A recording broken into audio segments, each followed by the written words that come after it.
Okay, we're back again at Coop's Troops. Let's talk about how things get done around here.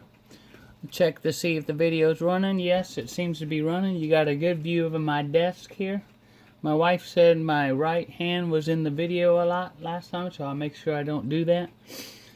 Let's talk about the miniatures in 1/72 scale with the plastic. And kind of tricky sometimes. That paint will definitely flake off there, especially on the weapons and stuff.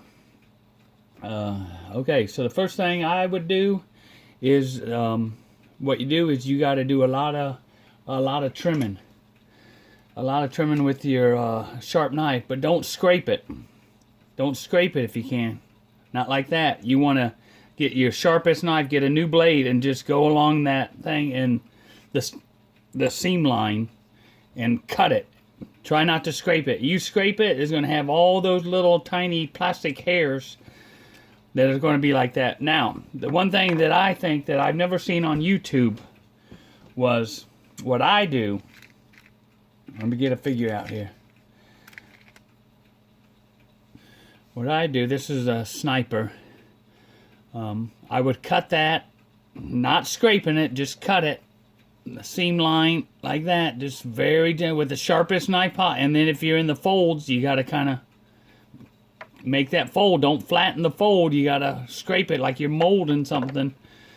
So after that, and then I take it outside and I light a match and I slowly, without real fast, not slowly, fast, because you don't want the flame on the plastic because it'll melt it, obviously.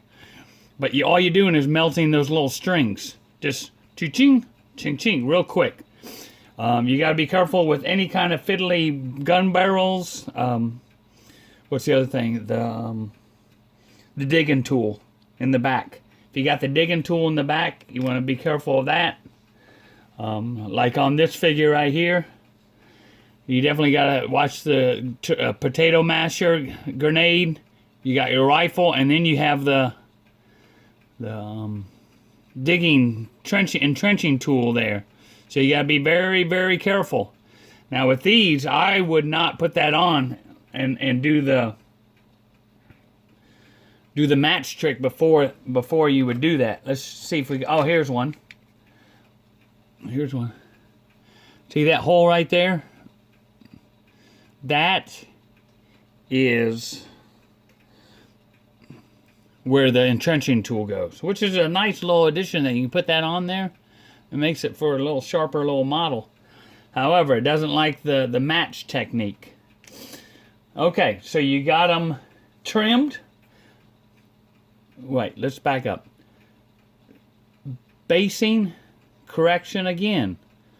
Trimming, basing, the match, and the priming is probably a third to getting to the half of all you do to that figure, including the painting.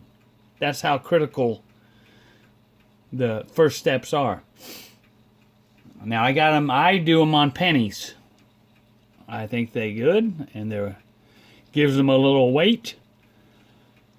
Plus,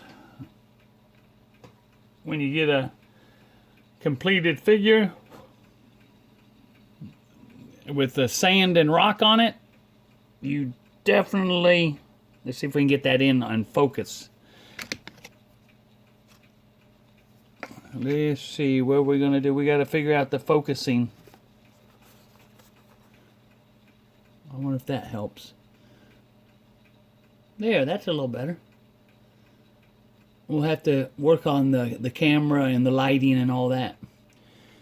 But yeah, you lift this up, it almost feels like a metal figure. But that's plastic. See, no mold lines. Everything looks good, but it takes time. That's the one thing about these 172 is the prep work. Because a lot of times, the older figures, the plastic, the paint's not going to adhere to it. So I've done a PVA, Elmer's glue, watered down Elmer's glue dip. Just to get something so the primer would stick to it, because all the time, even with the primer, it doesn't stick. It'll flake off. So yeah, with these 172s, the prep is very, very important. But you do get good results if you take your time at the beginning. Here's some in progress work. Let's see. I've had one right here that looked real good in the, yeah, like that. We'll get that up there and see if we get a focus on it.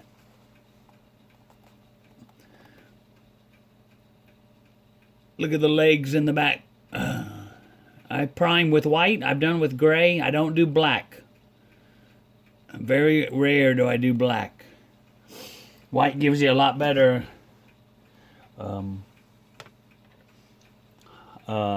gives the colors highlight. I mean, it lightens it. Because with the wash, your normal, you know, the Citadel non-oil or Ajax Arax or whatever it's called. Yeah, this one. These are the two that I use, and most people do.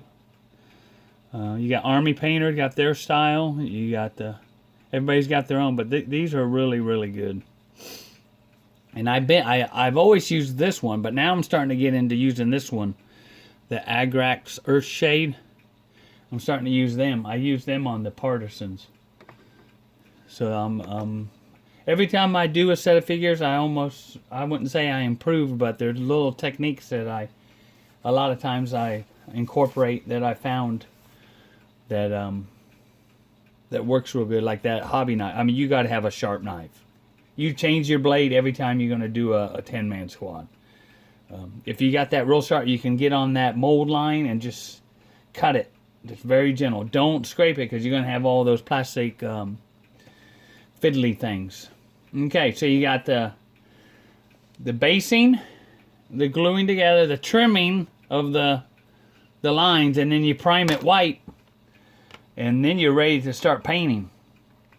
But like I said, the basing is very, very what you base it on and what you use, and the prep work for your miniatures for mold lines and primer are very, very important because it's gonna affect the outcome of the figure at the end. Now, am I looking for museum quality? Well, no. Obviously I don't paint at that level, but I do like them to look good. So I do the best I can, but I don't spend zillions of hours on each figure or anything, especially 172. That's what I like about 172. You can really knock them out and still get a good looking figure. I do the white base coat. Now what I do is I thin paint and I put it on there, and that white will naturally highlight the top of the folds, and the paint will settle in the valleys of the folds, and you get a natural without even going back and filling in your valleys. And I haven't dry brushed in a while. It seems like I'm getting away from dry brushing. So yeah, so that's it. That's the prep the models, 172 scale. Base on pennies. Definitely got to prime it. I use white. You can use gray. You can use black. I prefer white. And don't forget about the match trick. You just got to watch out for the gun barrels and stuff like that. You just do it real quick. I'll probably have to show that. But that really, there's nothing worse than a good-looking painted model with a mold line or plastic little hair sticking out. Obviously, you can't get them all, but you do the best you can. All right, that's it for now. See y'all.